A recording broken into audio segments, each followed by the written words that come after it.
let's end by talking about Iran. All the ways this could go wrong.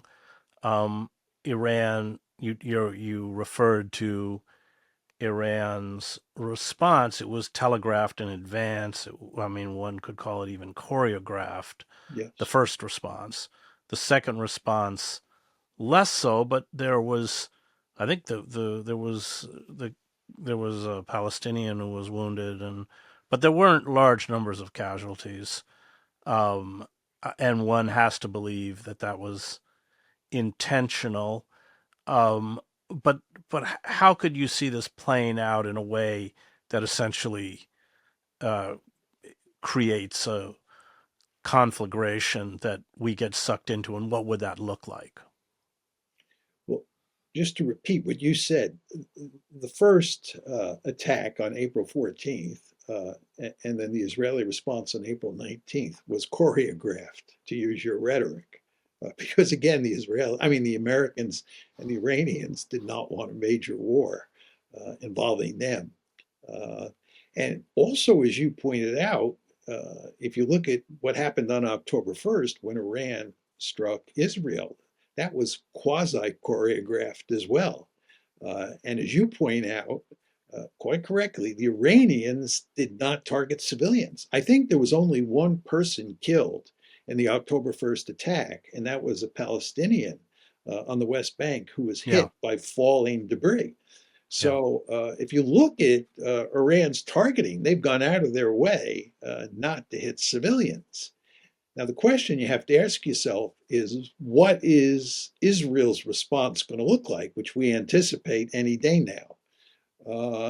Because that will influence what the Iranians then do. And one could imagine the Israelis really turning the dogs loose and killing lots of Iranian civilians. And the Iranians then feeling that they have no choice but to, target Israeli civilians, go after big urban areas inside of Israel. And then the question is, where does that lead? Because you're up on the escalation ladder. And it's hard for me to imagine that if Israel strikes tomorrow and Iran strikes a week later, that the Israelis won't go back at the Iranians. And if that happens, it's hard to imagine that the Iranians won't go back at the Israelis. So it's just sort of hard to see how we get off the escalation ladder once we go up it.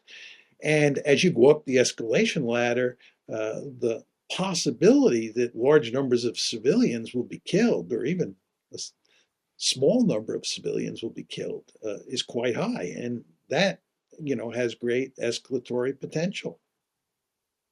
Well, that's how the bombing campaign started in World War II. Because at the inception of the war, they were against aerial bombing of civilian targets. Then the Germans dropped bombs, I believe it was on London, and Churchill started dropping bombs on Hamburg and the Ruhr and everywhere else.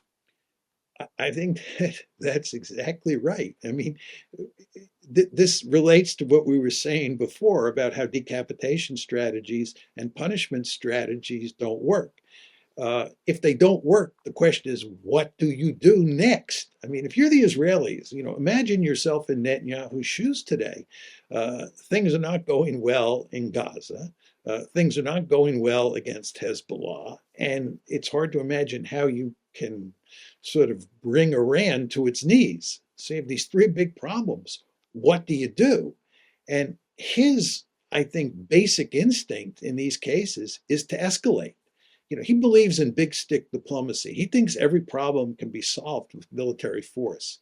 He has no sense that, war is an extension of politics by other means, as Clausewitz put it. And these are basically political problems. If you want to solve the problem with the Palestinians, you're not going to do it with a big stick. It has to be done politically. But he doesn't understand that.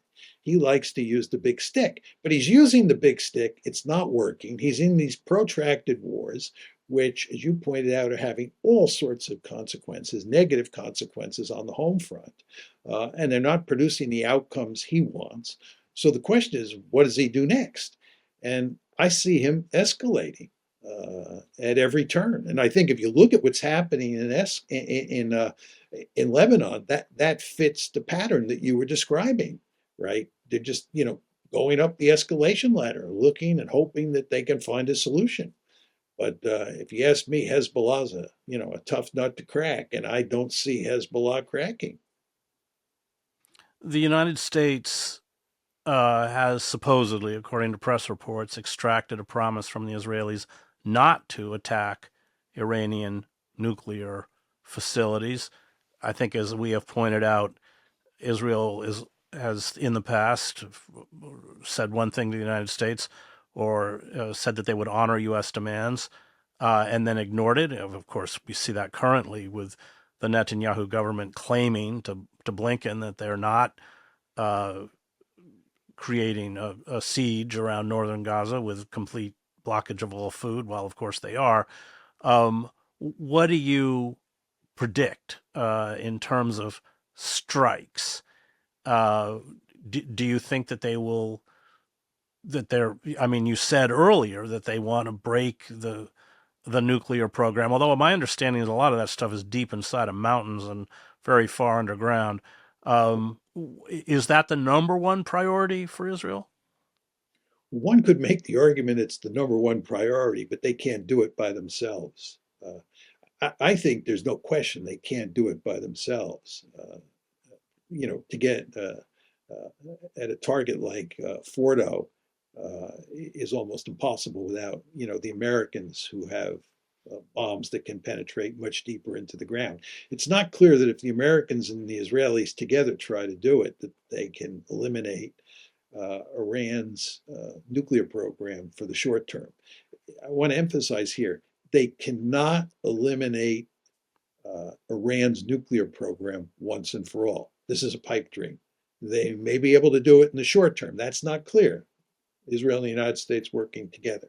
They may be able to eliminate most of the facilities and delay Iran getting the bomb, but they can't stop it forever. It's very important to understand that. I don't know exactly what to say, Chris, as to what the Israelis are likely to do. This would be my guess. My guess is that if you're the Israelis, you don't hit the nuclear targets at first. Uh, and what you do is you hit other targets. And what you count on is going up the escalation ladder, bringing the Americans in. And then once the Americans are in, then you can go after the nuclear targets or the nuclear sites. Again, the Israelis can't do that by themselves. And their response that's forthcoming to the October 1st is going to be the Israelis on their own.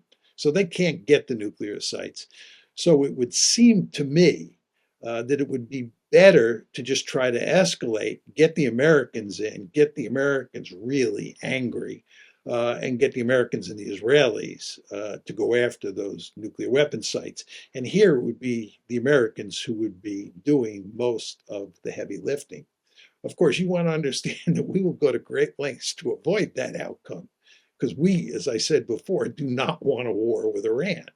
And we surely understand that, you can't take out Iran's nuclear sites once and for all. It's just a temporary solution. And they'll get nuclear weapons and they'll be mad as hornets. And that will lead to more proliferation in the region. So again, this is not in our interest. But if you're Israel, you can make a case, given what their goals are, to go up the escalation ladder. Well, we'll find out very soon, unfortunately.